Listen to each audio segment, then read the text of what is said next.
Real எஸ்டேட்டில் ஒரு பெரிய புரட்சியே வரப்போகுது. அதாவது அரசாங்கம் ஒரு பெரிய மாற்றத்தை கொண்டு வர்றதுக்கான தயாரிப்புகளில் இருக்குது.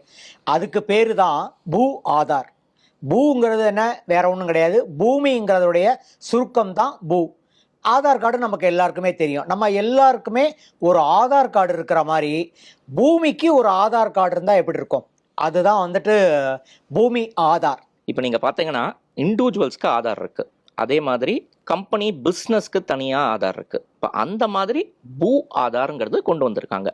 அது வந்து பார்த்தீங்கன்னா இந்த பட்ஜெட்டில், அதாவது 2024 யூனியன் பட்ஜெட்டில் அவங்க என்ன சொல்லியிருக்காங்கன்னா, இன்னும் நாடு முழுக்க இன்னொரு 3 இயர்ஸில் இந்த எல்லா ஸ்டேட்ஸ்லேயும் வந்து பூ ஆதார் வந்து ஒவ்வொரு ப்ராப்பர்ட்டிக்கும் செப்பரேட் பூ ஆதார். அது எப்படி பண்ண போகிறாங்க அப்படின்னா, அது ஏற்கனவே நிறைய ஸ்டேட்ஸில் ரோல் அவுட் ஆகிடுது. இப்போ நீங்கள் பார்த்தீங்கன்னா ஆந்திரா வந்து 100% வேலையை முடிச்சுட்டாங்க பூ ஆதாரை பொறுத்த வரைக்கும். இப்போ